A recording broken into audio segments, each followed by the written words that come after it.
I've made my decision. The winner of RuPaul's Drag Race is for the first time in Drag Race history, it's a tie.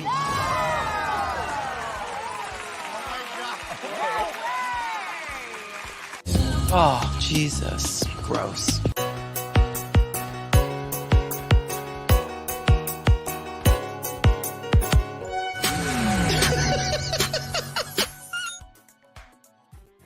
Hey everybody, welcome back to X's for Show, where we are celebrating an amazing winner here tonight and also have some questions, but are very excited to celebrate an unbelievable queen entering her amazing reign.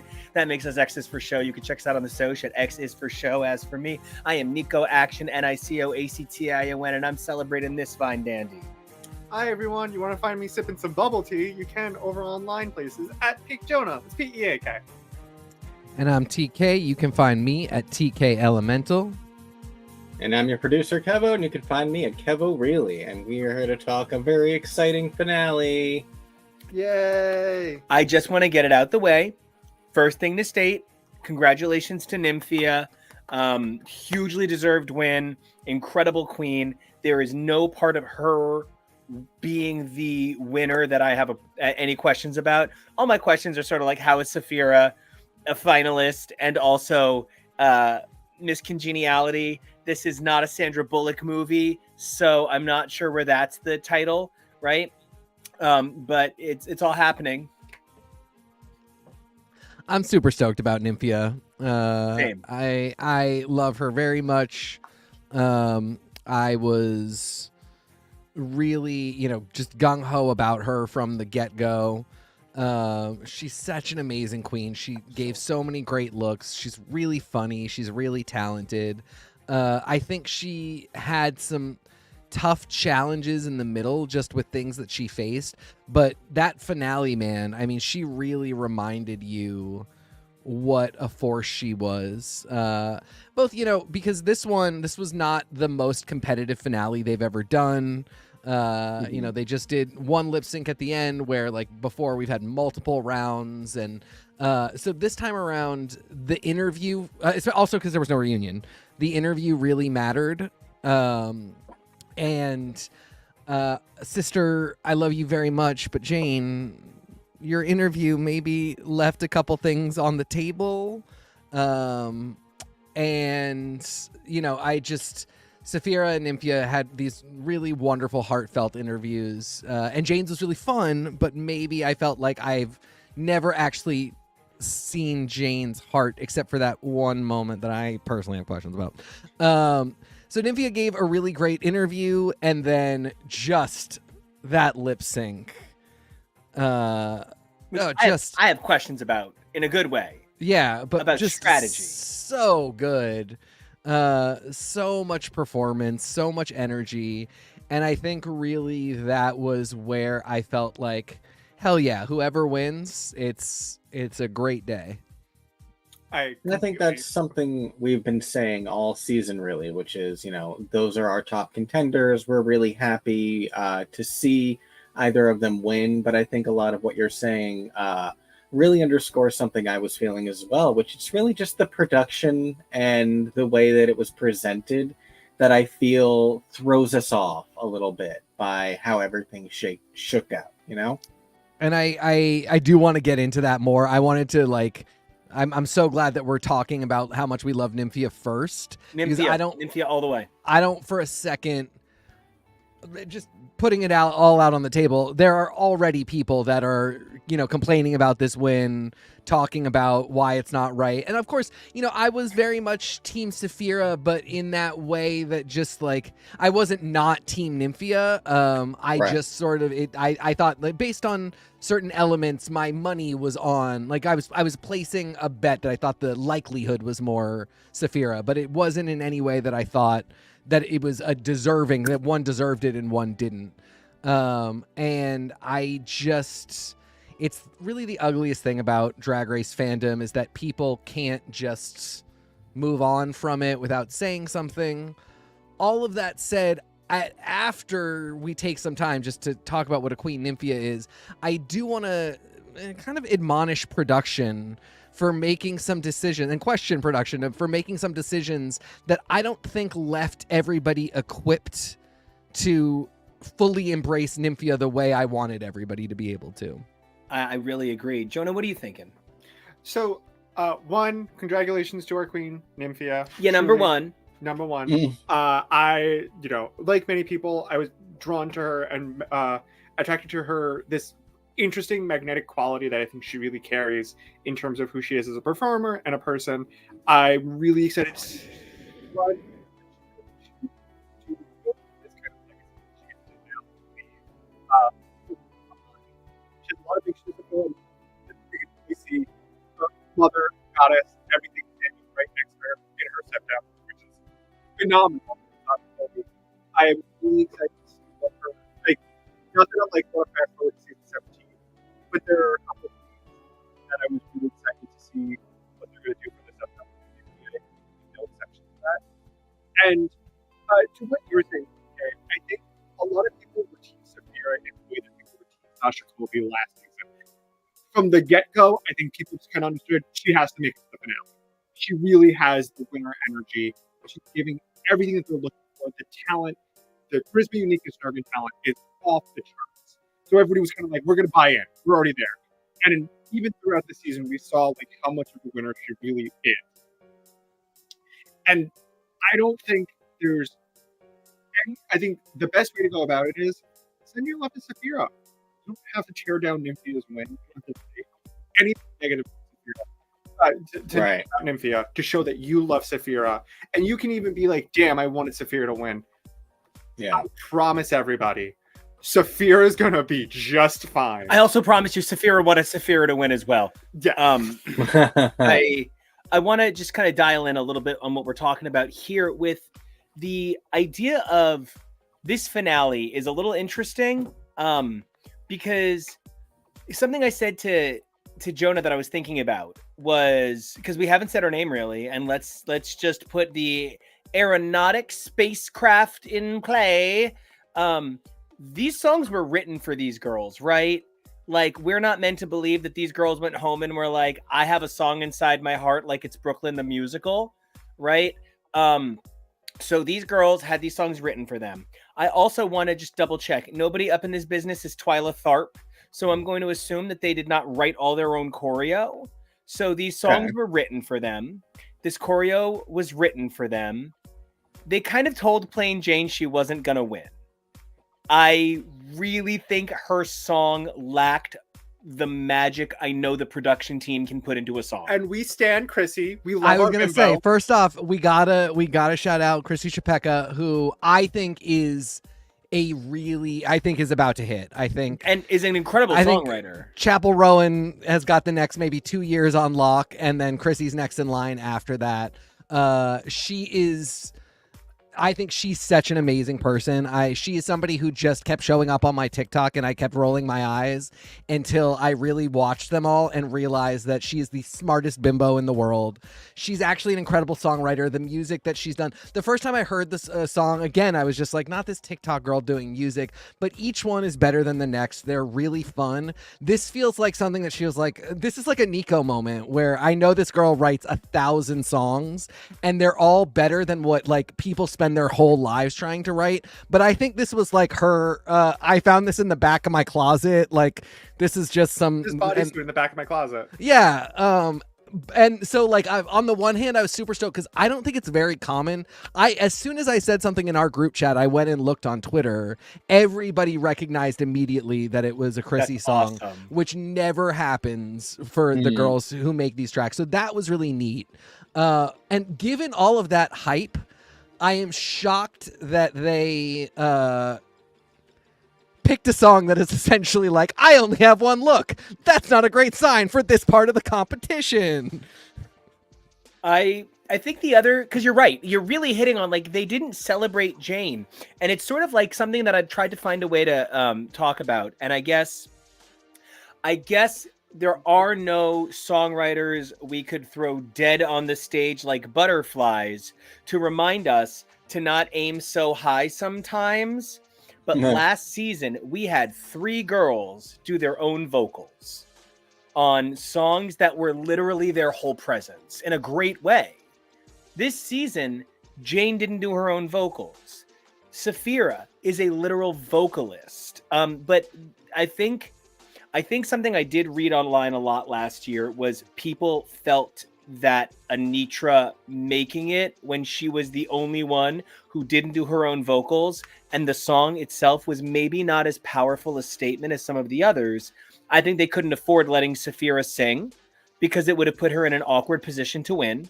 I think they couldn't afford to let Sapphira do a lot of things because it's not that Nymphia deserves to win, but I think she's already got an uphill struggle where people are questioning it. And if they gave Sapphira unfair spotlight, it would have made more questions that don't belong there in the first place. Yeah. And so I think part of maybe a small disconnect, at least from me, and I want to hear what you guys think. When we first got the original tracks, and I'm so happy that they're at least continuing the trend, at least for the last 3 seasons. I hope that everybody gets an original track to mix with the finale. I think it's very fun. I think it's really unique. It gives them something to do. The season 7 ones were good, and then we get to season 8, and season 8s are so beyond perfection that I feel bad saying they peaked there, but I felt like a lot of the only 2 that really come to mind are 14. Mm-hmm. I Hate People. Yep. Immediate. And just I Hate People. The rest of the tracks were not great. No. And then Goddess. And I actually love Fashion. I love Drag Delusion. And part of that is because those are a little bit lighter in tone and a little more fun, a little more keep it upbeat with a lot of BPM. And not that every song. I agree with you because it's not a coming of age. I've broken free. It's not. I found my voice. And like Nymphia's song of the Wind song was very beautiful. It was very important to her. It felt very important to her. I love what she had to showcase about her culture. Everything about it is beautiful, but for a lot of, I'll say, repeatability, it can be like, all right, this is, a very gorgeous number, but not everybody's going to be in the mindset for a gorgeous number. A lot of people just want the goddess. They just want the choreo. They just want the whip crack. My slight counterpoint is I actually do think Queen of Wind is the best track. And I think it's the most broadly appealing track. I'll say that. It's a real house anthem. And I think it will do great for her on tours. She now has that as an identifying track for her. I think Jane got the best producer, and Jane's going to be fine. Jane's going to do whatever. Sapphira's is just so her whole package. And the only reason there's even a doubt in my mind in saying that it's the best track or anything like that is because she is supposed to have been singing. She is supposed to have been singing an opera song and then brought it into a funk song that she sings the whole way through because she can. And you're absolutely right. It could not be allowed because it simply wouldn't work. It would immediately put everybody a rung down and remove any question. And that's where we get into this idea of it sort of felt like we were going into the finale without any question of who the winner was.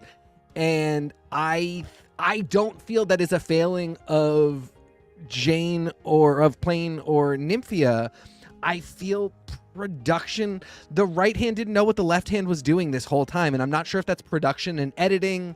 I don't know quite where the disconnect was, but the reason why I'm so reticent to have this conversation is because I think we all went into this saying there's really no way that even after this lip sync, Nymphia is winning because they have just given so much to Sapphira, and I don't think we should have ended up in a place where we felt that way, but I can't think of any way that you would have thought otherwise based on what decisions the show made, not based on me wanting Sapphira to win. Go ahead. Can I earn my English degree for a second just by looking at this picture and saying this is such a metaphor for the winner in this season where Nymphia is almost invisible against this background, is she not? But actually look at what her outfit is, where she's a bubble tea. boba tea, Which was invented in Taiwan. It's and the fact that it's going to come off to reveal her natural banana self, but with the balloon surprise. Sapphira's is beautiful and great and well structured, and it even does have a reveal, but it's not really the same wow that Nymphia ended up giving, and it was such a surprise. And I think production was both surprised by what Nymphia would end up having to offer, and I think they also didn't know what to do with how frequently shy and reticent she was, and shying away from grabbing a spotlight. So it was hard to give her a winner season when she almost couldn't give herself a winner season at times. And that's actually a huge part of my question. This is not a dig. This is a question. Nymphia barely performed lip sync or dance moves throughout the season. Yes. So we never saw her bits. Sapphira was only on the bottom once, lip sang, but Sapphira lip sang for the top twice. So we saw more of Sapphira's tricks. Additionally, Sapphira's number for her talent show was a little more in line with Sapphira's bit. We saw all of Sapphira's bits 4 or 5 times. It's a whole lot more impressive when somebody you don't know can hit a high note, hits a high note, than when Christina Aguilera and Mariah Carey walk out on stage doing their finger trick. There is a huge element to Nymphia's gameplay where, by not giving away all of her ability to lip sync early on, she had a few tricks left at the end that if she had been on the top more often and had to lip sync for the win, she couldn't have kept in the bag the same way. Yeah, I see that. Because think about, by the 3rd episode, we were going, okay, Maya, we see the flips. Yeah. If by the 3rd episode we saw Nymphia go upside down and jiggle her ass above her head again, we would have said, like the 3rd time we saw Maya do it, okay, you're doing the ass jiggling above your head thing again. But no, we didn't. She gave us a lot of variety. Even for a lot of it being banana, that was just a shtick. Around that, she gave us a lot. Yeah. And to your point that I want to talk about, I really think a lot of it comes down to performance style. Because Nymphia didn't have to lip sync for her life or for the win, this was on the show the only time we got to see Nymphia perform. But I think a lot from what I've seen online and Nymphia's own performance style in her own drag, when she's touring, when she's performing, when she's in the clubs, it's varied. And I think Sapphira is a very similar way of how she tailors a lot of what she does to what the lip sync is. And I think, and to use the point that you were making, I think Maya is an incredible, incredible performer. I would pay, and I probably will, very good money to see Maya flip about. But I do think sometimes stunts can have a little bit of diminishing returns where, okay, we did see it a little bit. Do you have anything else? And even though Sapphira pulled out a lot of her moves that we have seen before, I rewatched the lip sync when I was grabbing the photos for this episode, and my oh my, did I think that lip sync was actually a lot closer than initial. And not to say that Nymphia did worse than I thought. Sapphira actually did a lot better, but I think the novelty of getting to see Nymphia perform for the first time on the show aided her a little bit in regard. I will also say, to what Keva was saying, the symbolism of what the bubble tea represents, not only is it for her country, I also know is a really important resistance and movement, the Bubble Tea Alliance, that this is, I think, in reference to for what that means for somebody who is Taiwanese. The reveal, the balloons, it was the way that she did her outfit reveal of the cartwheel into tearing it off. Even though we might have seen some of these gimmicks, I think Nymphia came into play with a lot more, what do I have to do? How am I going to grab attention? And I think she did that in every regard that she could. She pulled out no stops. Sapphira did the exact same thing. And they were smart, calculated moves. It wasn't quite rose petals or butterflies, but it was still something that made us go, wow. Mm-hmm. And she did have the technical aspect down, which I really appreciated because it absolutely could have failed. You know, she could have let one slip. Yeah. I really thought it was a tearaway. I was not expecting. We were not. Yeah. And what a metaphor for a performer we're saying barely spoke up sometimes, for her to tear away the illusion of her hiding almost behind elements of her culture. Oh, I'm the funny girl because I'm this persona of what you might think a funny Asian queen is. But look how much deeper I go. Look how much more there is to me. I'm not the surface read. None of us are. Well, and I want to go back to that because the show started out with this great arc for Nymphia, which is we start a challenge. Nymphia goes, I've never even done this before. And then in the confessional, she goes, I was secretly on the Taiwanese Snatch Game team. And then is great. And around actually Snatch Game, people were saying that she's going to turn out for Snatch Game. She had a weird one, which I think we will look back on, remember a little more fondly than happened at the time. There was a lot of unironic, funny moments. Her commitment to just being what she was doing, we should give a little bit of props for, because it is stubborn. Yeah. But the fact that she was like, I'm not here to give a present, I'm not here to give a lecture, and RuPaul just goes, no. Like one of the funniest no's in improv. Yeah. It's also really significant just to, I'm really glad that I've not seen a single word of, well, she's Asian, why is she doing a white person? No, good. I'm glad we didn't see that. This is a really good moment, and it was a really strong way that she didn't rely on conjuring up an Asian stereotype to do a character. And I can't think of a whole lot of white gays that don't just conjure up funny, mean, queer voice for their performance. You are ugly.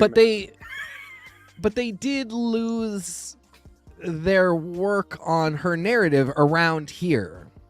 And what we got was struggle on some challenges, which I think is a good narrative, but then it never went anywhere. It never paid off. And they just never really picked her back up.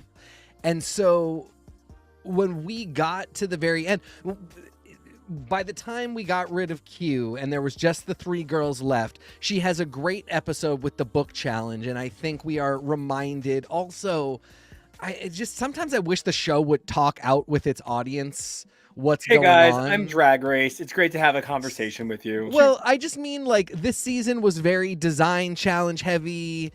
There are times where I wish more often RuPaul would say, this isn't who did the worst. This is who did the least good. Yeah. Because you all, and because she does say it sometimes. I'm not requesting anything that they don't really already do, but I just felt like there were so many choices that were made that left specifically Nymphia out to dry, because I do think we all went in thinking they were all great, but counting the wins and counting RuPaul's love of and the show's focus on Jane, I think it really felt like Jane versus Sapphira, the 2 people who had won 4 challenges, the girl that made RuPaul piss her pants laughing with Lazy Susan. And I want to take that a step further, actually. I just want to point out that RuPaul said, you beautiful woman with a foot deformity, I'm gonna mock your deformity all season long, Slewfoot, and then didn't even give her the award for it. The one thing I want to add to your point, TK, I think with this challenge, as amazing as Nymphia did, I think production thought this would do a lot of heavy lifting of being like, see, Nymphia was a contender the entire time. Yes. But I think this amazing episode, she did phenomenal. But I don't know if it did a full buyback in terms of the audience. Yeah, because you can't do that in one episode if you've been ignoring her. Yeah.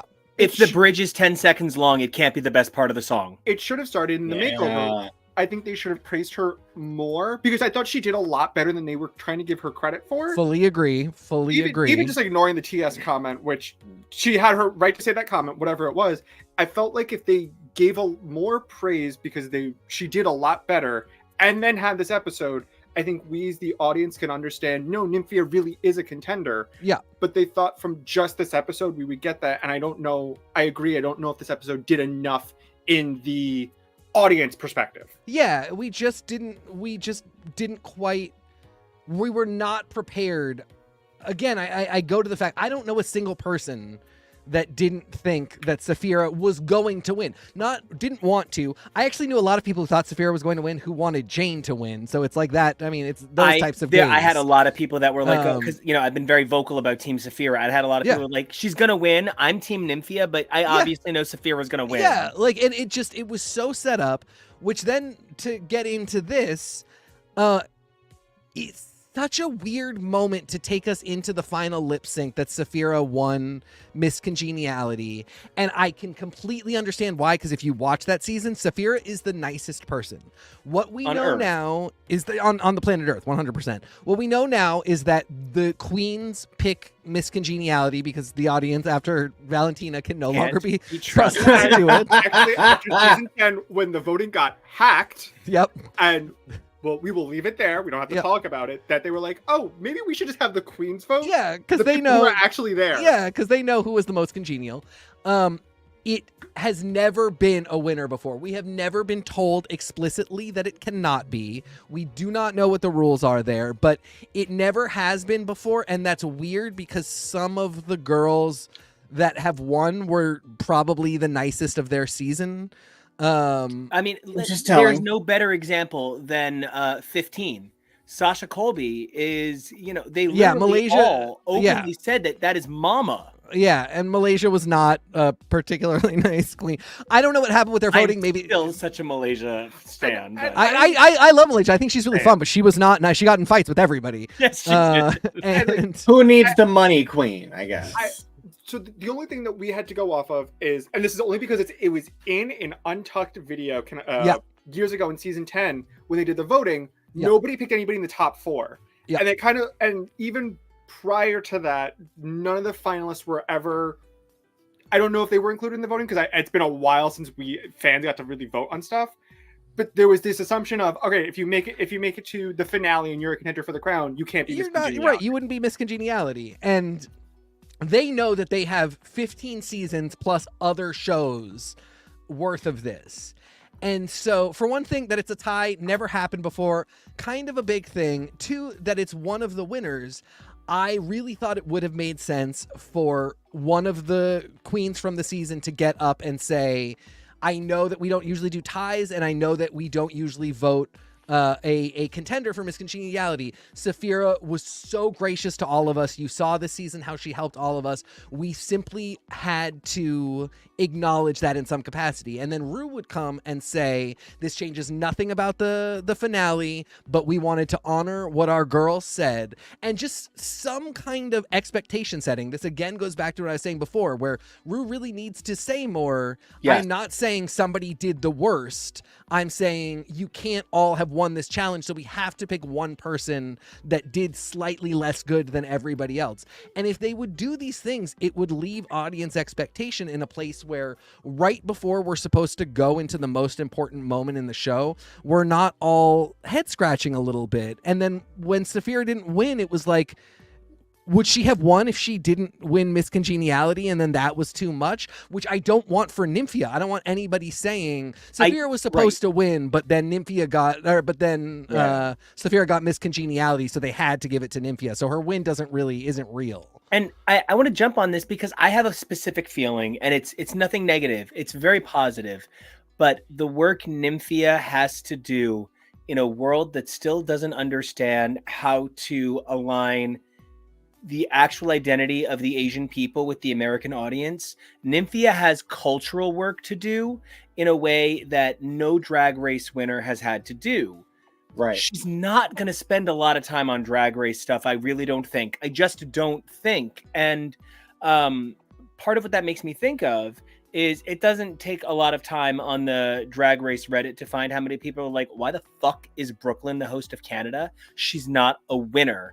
And Sapphira was very clearly an obvious choice to make a voice of this franchise. And I'm now afraid that not only did this move make Nymphia's win questionable, but it makes Sapphira's later hosting questionable because this fandom is mean gays. Insane. Or does this finally expose the governmental structure of the RuPaul dynasty, where these are actually political appointments and they are competing for positions of power in the RuPaul cabinet?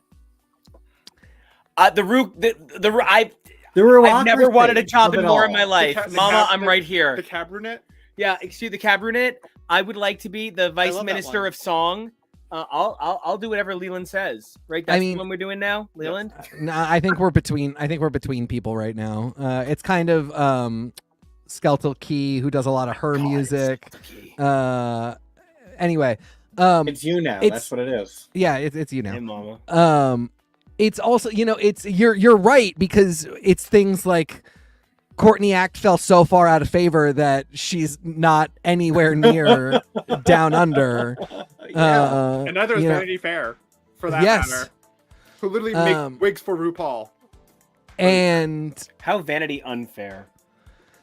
Yeah, I mean, I think you are right. I think this made things an uphill battle for everyone. And I don't think it had to be this way. I just really don't. I really can't stress enough how much I don't want to blame. What's that? Double win. Out of the only season we know that has besides All Stars 4, but that was that was the only mainstream season where we know there was a confirmed filming. And also All Stars 3, Trixie talked about how she and Kennedy filmed a double win and they were going to split the prize for $50K each. This was the main season where if they did a double win, I think everyone would be like, no, that makes sense. I get it. I think this was the season. If they were ever going to do it, this was the season. But then I agree. Plane came to be sent home. Yes, which is what happened. I mean, I really Duncan, bitch. I love her more than ever now. But like, she got a song called Bodysuit that was about how she only has one look, and it wasn't like, for as cute and as fun as it was. I really like the song. I really like the person that made it. That was she doesn't like, if Bianca had gotten a song like that her season, she would have turned that into like, I only have one look, but I'm about to win this season.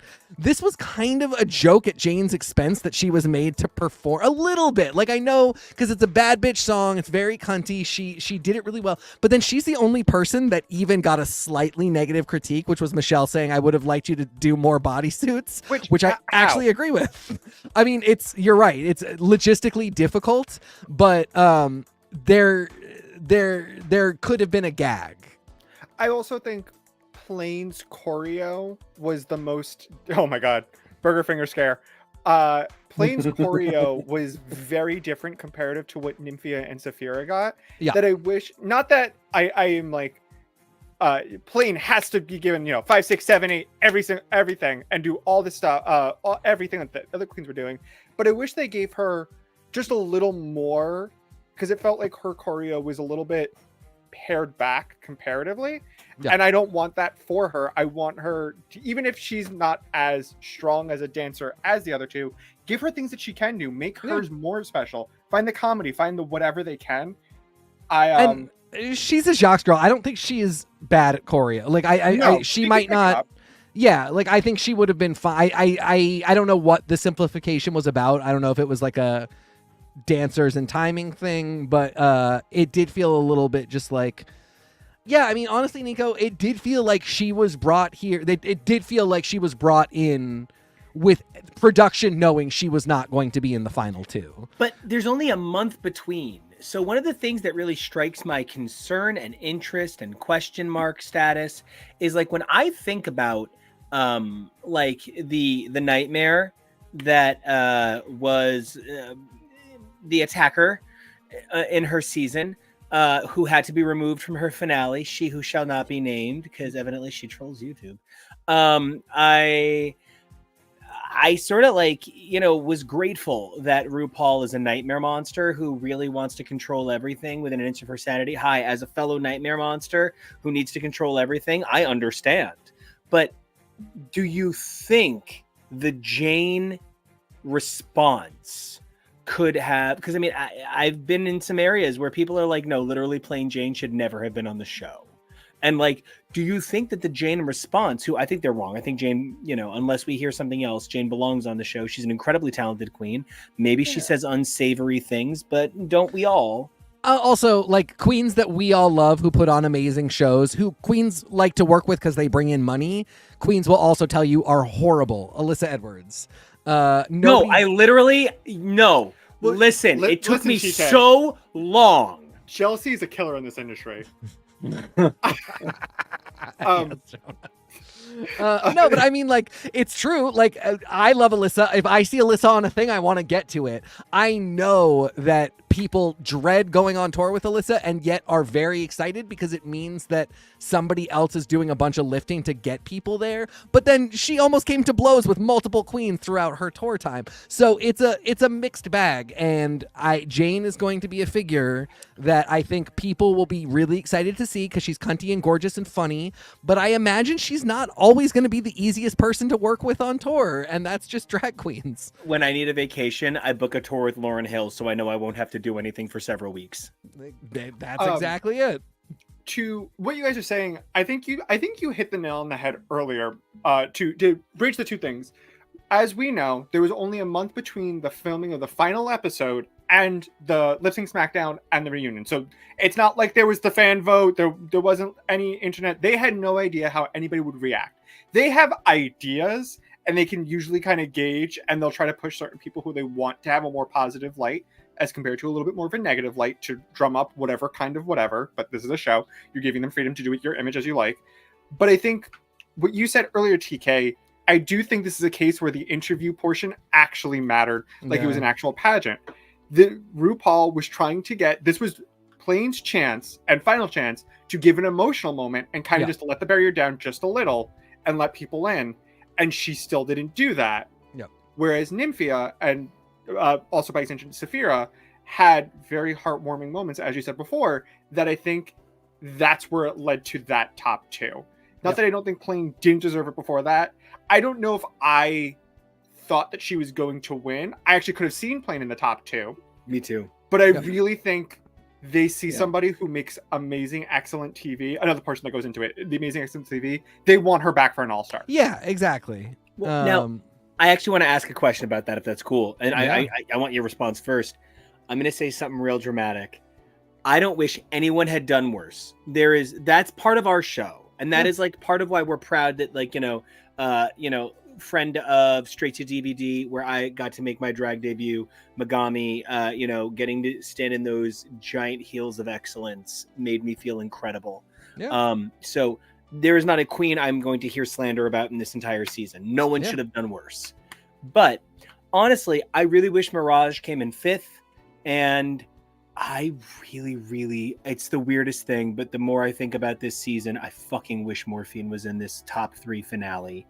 I don't wish Plain wasn't, but god damn it, would Morphine have blown that stage apart. And like, do I think she was always the greatest queen in the world? No, but by week 3, did she make me bite my tongue about her intro? Yes. And week after week, she earned my respect. I'm not saying she's a great human being, but I am saying that they edited her together in a way where I think this person actually cares about people. Yeah, she actually ended up being she started seeming not super nice. But again, I always say it was when she admonished Jane to be nice to Amanda that I was like, she actually is when super you nice. Bully a bully, it's super sexy. Yeah, exactly. Then you're fine. And she was sweet after that. She clearly had a heart after that, regardless of when she was a little bit shady and fun. I think I hear what you're saying, and this is where we get into like, ought we to have had a top 4? If there was an option for a top 4, would Q have gone home instead to make the top 4? Morphine, Jane, Sapphira, and Nymphia. There's a lot of questions and this is another thing. Randomly giving us a 3 after so long of 4s even was a 5. And even a 5. I was like, by the end, we are moving towards. They cannot. I don't think they can get to 20 without doing a Nobody Goes Home main season. I just I agree. I think there will be one, even if it is 20. Even if they choose only 8 girls, and it's yeah, just and nobody goes All-Stars 8 home. format. Yep. And then, you know, everybody's there for the finale, and whoever gets crowned gets crowned. There were just so many weird little things that went on. But to what you were saying, I think the only thing is that I think Morphine gets a better package. She got more money as Queen of Already Done Had Hers is than even, you know, getting Miss Congeniality or even getting second runner up.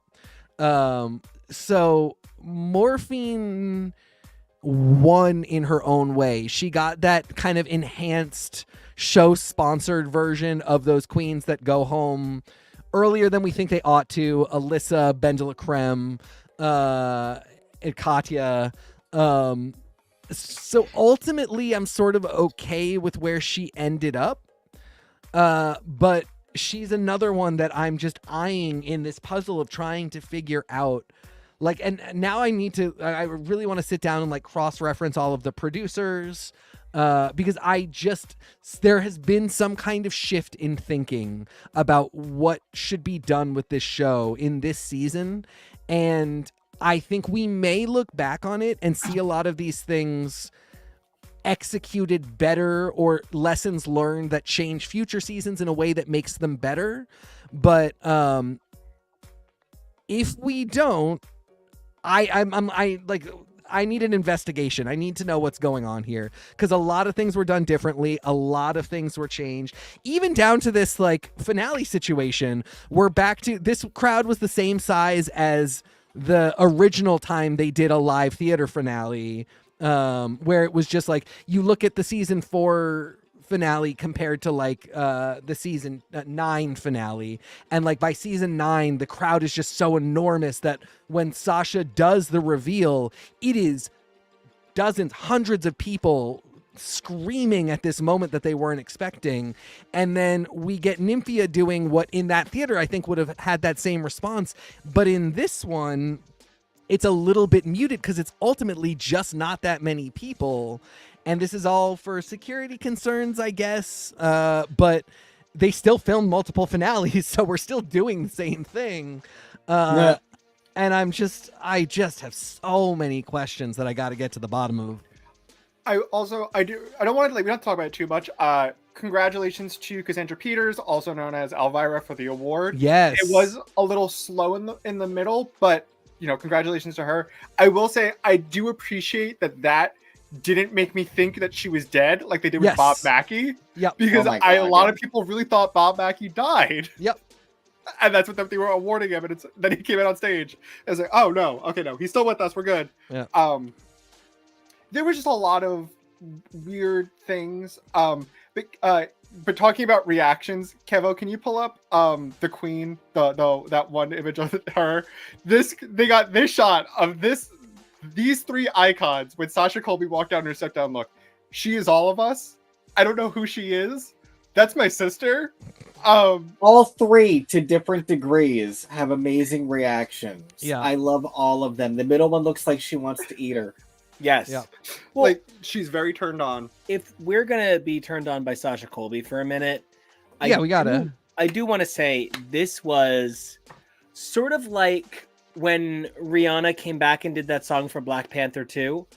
Oh, how cool! An incredible artist doing an amazing spotlight to return, and I kind of maybe didn't care, not about Sasha Colby, not about the finale, but this was not what came out the moment.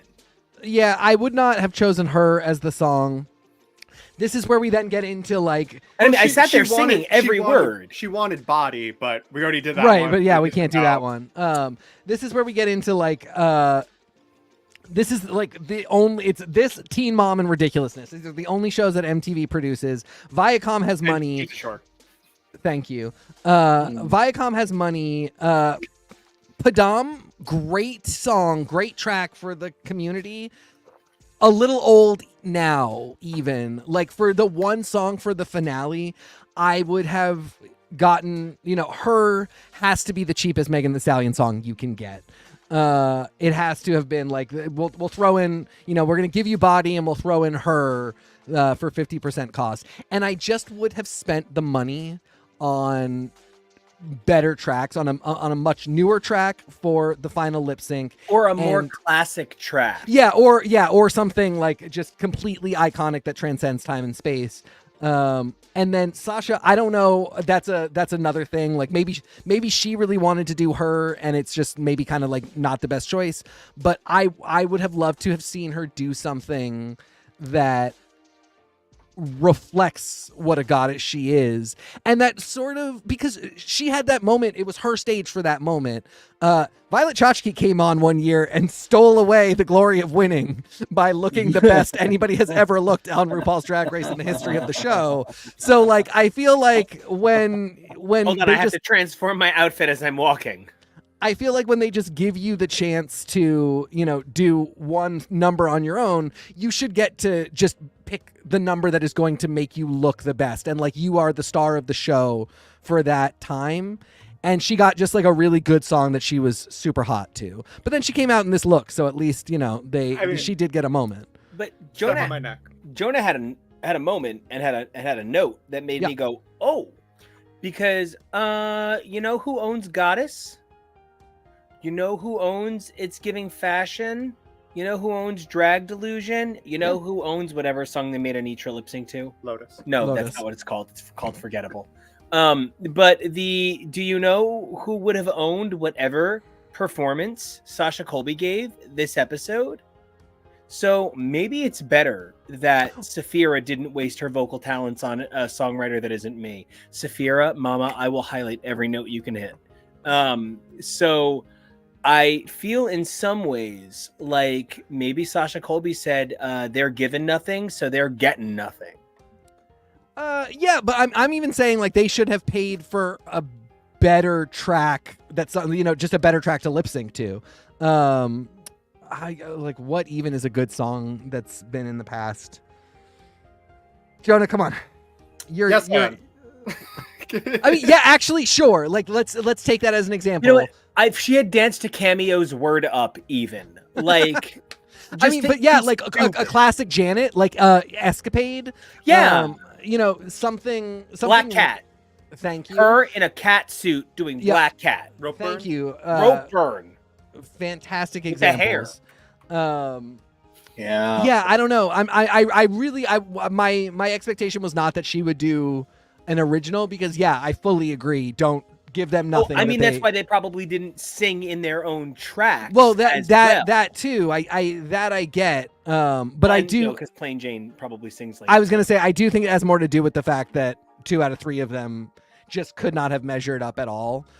Because I think honestly, like Sapphira doing a Leland original. I mean, Sapphira doing that song, that's not a good song. Yeah, no, but that's Gordon Ramsay eating at a McDonald's. I do know. Yeah, but it starts with opera, which she could have hit all of the notes in that song, and then it turns into a funk song that she can do really good choreography to, and she just could have sung to. Like, that track would not have been number 1 on iTunes, but had she been singing, jaws would have dropped. So it's just, they couldn't have let her do it. But I mean, and she has her first single coming out really soon, which I'm super stoked about. Mm-hmm. Oh, she's so incredible. I think she's also currently on tour. Yeah. Which is exciting. And we're not going to mention it, but there's evidently a really cool event that she and Monet are going to be at, and we're not mentioning. You're not mentioning it because you want to be there. You want to make sure you get in. I would also, because we kind of talked about Miss Congeniality, but I do want to make sure we name Tsunami Muse was the other winner. Muse, Which, yes. Congratulations. Yes. I think for the tie here for this season, I think fully well deserved. A lot of people talked about how amazing Tsunami was, especially when she was hosting Untucked. Well, and if I can, I mean, all of her incredible, I know that many people don't realize this, but Tsunami is actually famous for her work in the Pokemon training community, where she is an outspoken advocate for Pokemon rights. And she has sat there and assigned each one of her sisters a Pokemon, a Digimon, and everything. I mean, there is a very real hope that she can at least collab with Nintendo of America. Yes. It would be very difficult for her to collab with Nintendo of Japan, and maybe even the Pokemon Company, but through working with Nintendo of America, there's Michelle a did very it. yeah, exactly. I mean, like, there's a very real hope, and I don't think it's an unreasonable one. I think she is one. I think it takes this type of brand ambassador who really can speak to a whole culture and give a piece of two different kinds of fandom. So I actually really do hope that turns into something, and I hope she continues to push for that. What I also love is that this muse is Miss Congeniality, and our other favorite muse is currently on House of Villains season 2. Yep. Yep. I just want to say a little something about Candy Muse, who Oh God. had the unfortunate, disgusting requirement of having to justify her heritage and skin tone. She got real come for after some real tan photos after a vacation where she had to be like, "You're all fucked. I'm mixed race. Leave me alone." And like, that's sort of what we're talking about when we're talking about that the fandom maybe just needs to log off and get a clue for a second, because we obviously talk about the show several hours a week. We are not saying you shouldn't occupy your time with it, but you should still remember that these are real people and not dartboards, and you don't get a bullseye for nailing one. They're also It's not also- your Ounce friends. of restraint. And you like, there's public and private spheres, guys. Listen, it's fine. We all say horrible things in our private group chats just because we're being funny and stupid and dumb, and we're having our initial reactions. Like, I I definitely don't- said you better not be a cunty chicken hut when I get there. I'm gonna send you the image, Kevy. Hold on. It's in the Discord. It's fine. You're allowed to do it. They would do it to you. You know, if if a queen sees you looking a mess in the audience, She's gonna eat you. they'll go backstage and they'll be like, "Do you see that guy who looks like a fucking tool?" It's fine. We My all do that host stuff. roasted me. Yeah, exactly. You take it back a little. You know and- how to cut it back up. We all do that stuff, but like we sat here trying to figure out how to be so clear about how much we love Nymphia while criticizing the show, because I hate the idea that criticism eclipses her win in any way. And that's the type of, like, you know, hard work that I try and put into never letting any yes, goddamn Jane, if you were doing more of these, oh God. We love you, Baba Yaga. Oh my God, your mortal and pestle is just absolutely evil, and I love you. Babushka Yaga. Oh my God, your shadow literally causes milk to sour. I love Yeah. you. Honestly, this is very similar to Poppy, Princess Poppy, Yes, wearing yeah, the goblin look. this is the sequel to the Goblin, 100%. This is actually going to be featured in And The next, Bambi the next- Thug's next track. Oh, There see, you and go. I was going to say she's going to appear next season on The Witcher. Yes, Ooh, I like all she's of gonna be these. the replacement actor for Liam Neeson. What's his name? why always Liam Neeson? Hemsworth. I'm obsessed with Liam Neeson's name. Well, it's Hemsworth. But yeah, I mean, oh God, this is so Gale good. from The Hunger Games. Yes, Uh, Gail. and I do sort of feel like she wore this because she knew she wasn't winning. Yeah. But yeah, I mean, how can you not just love and have fun with these girls? I think that one of the things that this season gave us was clearly girls who were fans of the show. Yeah. Something that even 15 had, and I'm not coming for Irene because Irene would eat me alive because she actually is the Baba Yaga. She simply doesn't dress as it. Irene clearly had some disdain for the format of the show Drag Race. Like, Yeah. part of her was here to win, to prove a thing. And good for her. She's a time-honored legend who doesn't play by the rules and knows that you don't make as much money off Dragula. But the thing that this show had this season was these were just a bunch of queens who wanted to be here. Like, every one of them wanted to be here Yep. together. And obviously, and I'm, Jojo, you said you were not going to say it, but I will say that something that maybe threw me off a little bit is that a mandatory meeting is not behaving online perhaps the way Jane is behaving. And I did second name her. Plain has been a little bit more like, if you people don't leave a mandatory meeting alone, I'm going to come over there and slap you with my burger finger. And sometimes a mandatory meeting is like, I'm not saying you guys should go after Jane. I'm just not. And like, I truly think that a mandatory meeting, who is in the process of becoming the woman she was always meant to be, what a beautiful journey. And I think the world of her. I think she is so talented and so brilliant. And her talent really, really is going to shine in her future. I just realized in this moment, in that image, Kevo, if you would jump back one, Plasma looks like the most unpleasant Starfleet officer. I would say why is Plasma so tall? It's because she has platforms on. I was very concerned. Platform high top chucks. Yes, she does. But this was a season where even the girls who I'm citing, there was some weird ugliness after the fact. I don't think for a minute that a mandatory meeting would give up her time on RuPaul's Drag Race because she had a few tiffs with Jane. And I think there is something so cool about when you see a bunch of people doing something they love. I think it's why people watch really boring things like, and I'm just owning Antiques this. Roadshow? Sure, Antiques Roadshow. I was going to say like World Championship of Poker. There's nothing that exciting about somebody else lose money. No. But like when people do something they love, it's engaging. Also, I really want to like, for my like end note on like season 16. I think this is probably one of the best, if not the best season of main season Drag Race that we've ever had.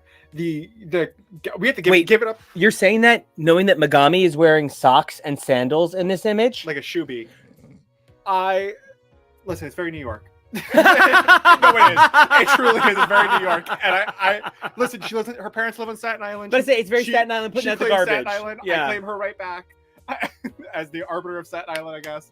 I want to give it up to the casting director and the casting crew for really finding this amazing cast. Even outside of the TV magic they made, these girls all love each other. They were joking about it. Why were we all hanging out with each other like 2 months after filming ended? Like should not have been doing that. We should not have been like going out to the clubs. Like there are like multiple videos of them just hanging out, having a good time, visiting one another. That like, they sure they've been doing that? No, but they all clearly love one another in their own different ways. And I think it's a fantastic cast in terms of chemistry. Have you ever seen a plane at dawn? I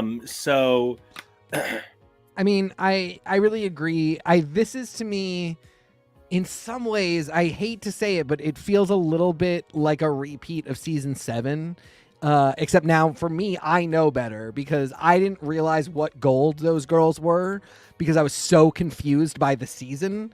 And I really thought that it was them that were the problem. Also because they had that moment of RuPaul yelling at them, and I took that too seriously, when in fact it's actually just very funny and fine. It's all cunty chicken huts.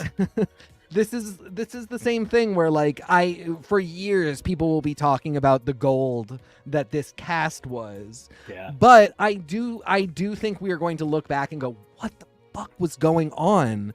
What were they doing? What were these decisions they were making? No acting challenges. What were they trying to accomplish here? What were they trying to change? What were they experimenting with? It is very interesting to be in a place where I think this will be such a memorable season for the girls and for what they represented, for the types of people that succeed on this show and that people fall in love with and that create community from this show. But I am just left with so many more questions about what is going on in their pre-production room, with their producers, with their writing and editing team, with Ru herself. Everybody, And now I want to ask. Oh, I'm sorry. I want to ask you a question, and everybody, because I'm kind of winding down. But something that occurred to me in this conversation, I want to see a map, and I want to see a pin where each one of these girls is from, because this is such a bitchy northeast and Spanish southeast leaning season. This is, but like I think I could tell you everybody's location right now. Like Sapphira, Plasma, Jane, Megami. That is Nymphia, who has done extensive time on the East Coast. You're talking at least a handful. You're talking at least 5 girls out of 15 predominantly are from the East Coast, when there's at least 2 or 3 girls from Texas in this season, and now, or the West in general, and now I gotta wonder how they feel about this season that actually did cheat kind of East. I mean, we've had seasons where 5 girls alone were from New York City. Like this and season. then Yeah, that's what I'm saying. And then there's 2 girls from Florida. Like, well, no, so we got Jane from Boston. Okay, so Dawn, Plasma, Megami, Nymphia, and I believe Amanda. and then Sapphira in Philly. are you sure Amanda's not on the West Coast? Oh no, Amanda's LA, but I think because she's from Jersey, Yeah. I'm getting a little confused. We had 4 girls. We only had 4. Well, but then you have Sapphira from Philly. You Yeah. have Jane from Boston. This leaned heavy East. Morphine and Maya from Miami. Miami, which is the Miami new contender. We only had our first Miami queen last season. So Miami having 2 girls is like a big change. But I think We had a couple Vegas girls. Mirage is the only Vegas girl, and then Q is not Vegas. Oh no, Q Q is is, like Kansas City or something. Yes, And then Geneva is Texas. Geneva is Texas. Texas, and Hershey's LA. Where's Tsunami from? New Brooklyn. York. Yeah, okay. I think she specifically says like Manhattan, New York. Yeah. Megami, Dawn, and Nymphia are specifically more Brooklyn. So I wonder how California, where this is filmed and is kind of like one of the drag central, cultural hubs of the world, feels about seasons like this that are terrific, but don't really represent LA drag. I mean, they get theirs too. To me, the biggest takeaway, because there's always so much New York and LA, the fact that Miami got 2 girls is like, oh, Miami's coming up in the world. I mean, we've had seasons that have a lot of Texas, a lot of Vegas. And then there's always sprinklings from, your Kansas Cities, your like random Missouri queen. I'm still waiting. I don't know a lot of the girls up here well enough to ask if any of them apply, but I'm really curious if any of the main girls apply and if any will ever get in. I think they're afraid that they're all That they're all what? secretly Pennywise. No, that's Thorgy. Yeah, Thorgy's got that locked down. Oh, well, I want to point out that Thorgy is going to be fiddling around at the opera show that we are going to be attending. That's not happening. Yeah, tell them not that. happening. Tell them that. That'll keep people away. There you go. Yeah, exactly. But I do want to point out that Trixie is not showing up to play ukulele. Or Oh, well. Rip. Right? Okay. I do want to say I really wish that I had gotten to see a world where Morphine got to be in the finale. I don't want Plasma to have been in the finale because it's that American Idol thing. The closer you get to the crown, the more you're owned by the contract, and the more complicated it gets to take jobs. And Plasma should just step onto a Broadway stage and never look back. She should just run. She should not do an All Stars. She should absolutely then reach out to me to record an album of standards. I will arrange them for you, mama. Can I?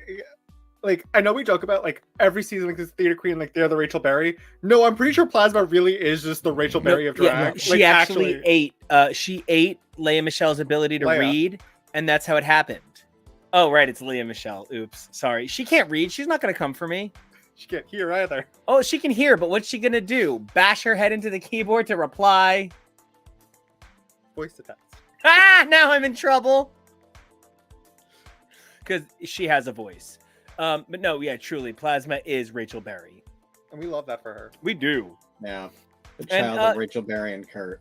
And she's got her very own Will Schuster in Rue. So, final thoughts. Bow me out on this season. Will Rooster. Will Rooster! Oh, she's such a cock. So, TK, what are your bow out thoughts on this unbelievable group of queens? The first group of queens I got to enjoy with you, being aware of what the show is, not just trying to keep up. Like I said, I think this is a kind of game-changing group of girls. I really think that this will be a big marker point after which things seem very different about the show. And I really hope one of those things is the culture of kindness and friendliness and sisterhood that they very publicly created. I know a lot of other seasons love each other a lot, have a group chat, hang out. I've heard that Sugar and Spice know each other. I think they talk. They definitely, they hang. They've met. But these girls really took it to a next level, even if it was ill-advisedly so. This is the Babysitters Club. And I hope that that's a tradition that carries on. I think this is the first season that really successfully did the thing where they didn't let anybody get so negative. We've had seasons where the reunion is girls saying like, why didn't you defend me? And these girls took really good care of each other. And I hope that's what we get forever. But no matter what, I hope we get girls at least this talented, at least this creative, at least this exciting. And if the show can iron out the insanity of its kinks, we could really be in for some really great seasons going into season 20 over the next few years. Kevo, we hit this ground running. This was 1000% just hope that the superpowers kick in and that we will keep up at super speed.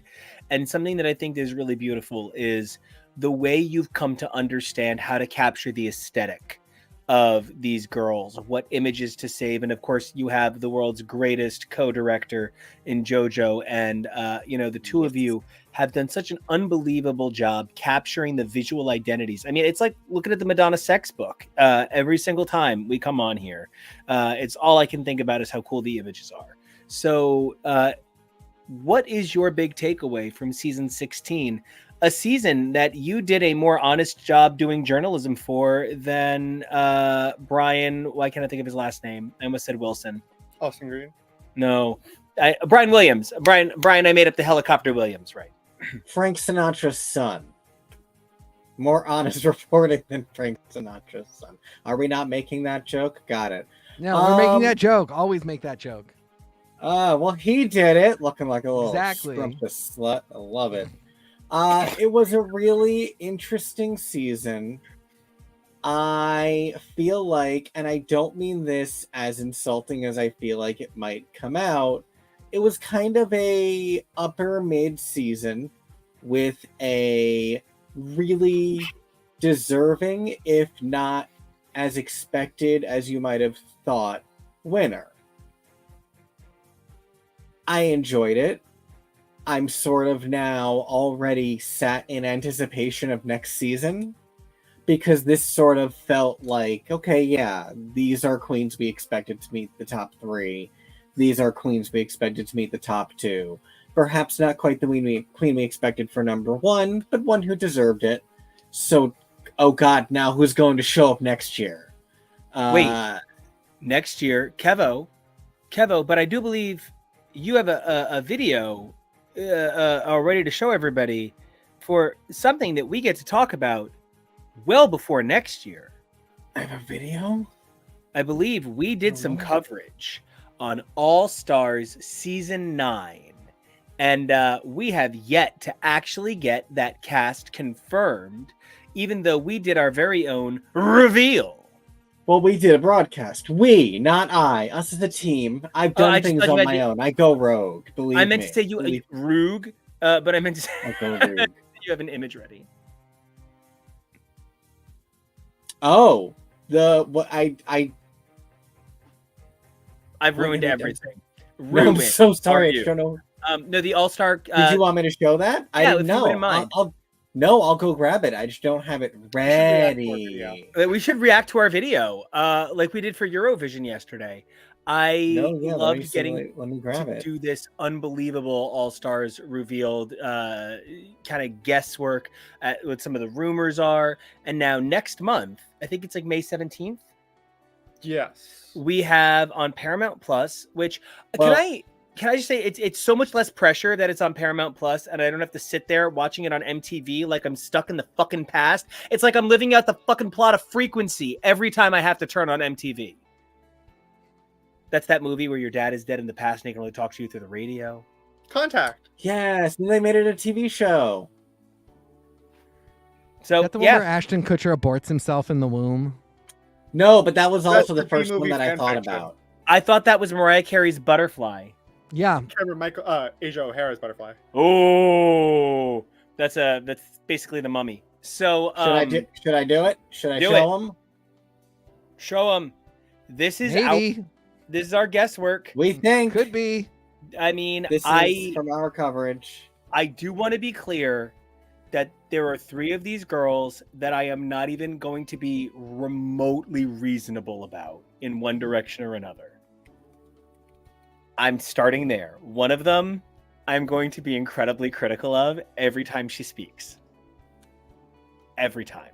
One of them, I don't care what she says. She's so beautiful. We should all just agree with her. It's fine. Hey, Roxy, I love you. And I just want Angeria to win already. I don't care. She should have won. So she shouldn't have, but I really love her, so it's fine. Anybody else really excited about 9? Oh my God, Roxy's so handsome. Anybody else really excited about season 9 of All Stars?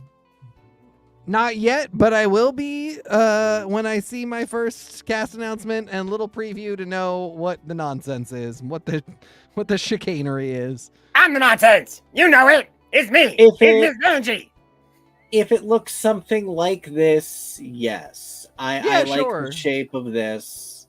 I really enjoyed our coverage last year of season 8. That was a lot of fun. So yeah, I am, and like I've been saying, I'm glad that we have just a couple of weeks to recover. One of the things that I think also made this season feel a little bit more mid is the fact that UK versus the World season 2 happened inside of it. And Tia Coffey's run on that was nuts. And that was great. And so that being great also made enjoying what was a really good season a little split focused. And it's specifically that it was inside of it. It's not even like there was an overlap. Season 2 of UK versus the World started after this and finished before it. So we kind of burst a lot of our excitement bubble for UK versus the World season 2. And I wouldn't do that again in the future. I'd perhaps avoid it. I know it's a really long season, 16 weeks, to not have a second show.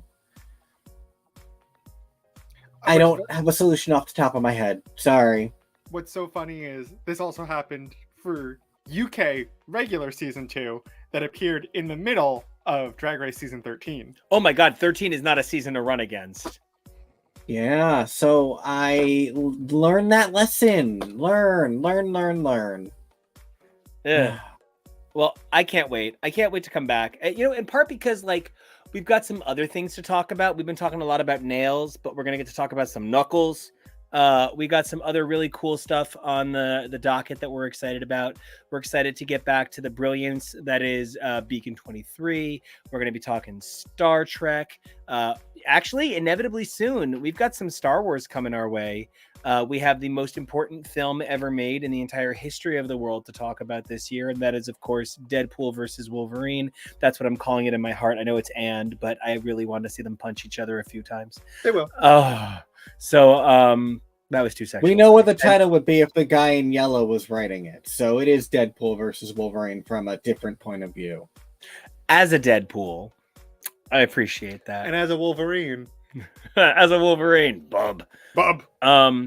We talked some Eurovision yesterday, but we only scratched the surface.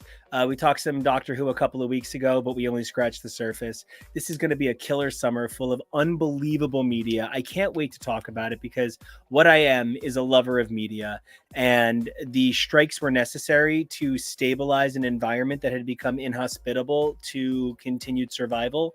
And it meant that many of us had to go without the escapism that makes the world a little bit easier to survive. But just getting to see this super cool lineup of things we super duper can't wait to discuss. Strange New Worlds, thank you for your renewal. We're going to miss you. Lower Decks. And we got a lot more coming your way, guys. So definitely stay tuned with us in 2024. I know. Knuckles. We got a busy few weeks actually, so definitely make sure and stay tuned. We got a lot of really cool things to talk about. That's a comment, like, and subscribe. Let's do sign-offs. Let's say what we're most excited about. Let's start with perhaps our very own, very special birthday boy. Surprise, it was my birthday the entire time. Hi. You didn't know. Nope, didn't bring it up once. So three times 9. How's it going? You had a good day? Yeah. Yes, I have. I've had a very wonderful day. It's been All very right. fun. What are you most excited about on that board as you enter a new here? Knuckles. Knuckles. Give me Knuckles. And give me, and as stated by TK, and I'm going to echo his sentiment, give me Rouge and Shadow the Hedgehog. Give me Rouge the Bat. Well, we're definitely getting Shadow, and we know who it is now. Whoa, do we? Whoa. Where's my car? That's not him. And Rouge should just be the girl saying, "Were you just frying chicken in there?" Like, that's call her now. Hire her. Well, you can't follow them in person because we get the time for the show. But so great to meet you. Hey, producer, I want to be a producer. So until you are Matthew Broderick, I can see your way through a great show. Can everybody find me on YouTube? And what are you most excited about? Well, you can find me on the socials at Kevorally. That's KEVOREALLY. And I am excited about a great many things on the board. Something that I forgot that I need to add to the board that I'm excited about that we are going to be covering that is related to a lot of things that we love. That doesn't seem to have one of these with a logo on it that I could have grabbed easily is Dead Boy Detectives, which drops this week. I love the Sandman verse, and I've been so excited about the Netflix Sandman verse. We're really excited for season 2, and this little interlude that is sort of a crossover is going to be really fun to talk about. So we're going to probably talk about the TV show soon as well. Hopefully we get some updates on when that is going to drop soon. And in the meantime, like I said, you can find me on the socials at Ken O'Reilly. And Teak, where can the folks at home find you, sir? You can find me at TK Elemental. I'll just keep it simple and say Deadpool and Wolverine, but I'm really excited about all of it. Hey guys, it's me, it's Nico. You guys could check me out at Nico Action, plus my music at Nico Action Music, and always serving face. If I had to say a thing I am most excited about, it's genuinely Eurovision. I haven't gotten to be a part of the experience yet. I got to kind of like sit on the sidelines. That was my season 15. But like for season 16, I get to know the players. I've got my favorite songs. I've got the songs that I love that I know aren't going to do well. But I just need to say, number one, I'm still Team Croatia, but perhaps I haven't stopped saying ta in 24 hours. So maybe I'm also Team Greece. Just leave me alone. Whatever. It was bound to happen. Anyway, so you guys can check me out at Nico Action. That's NICOACTION. You can check the show out at X's for Show. We got to do 2 things. Number 1, comment, like, and subscribe. That's the number 1 thing we got to do. But after that, we need you guys to do us 3 favors. Number 1, you got to stay safe. It's a spooky, spooky world. Number 2, we need you guys to be brave because it might be spooky, but you're amazing.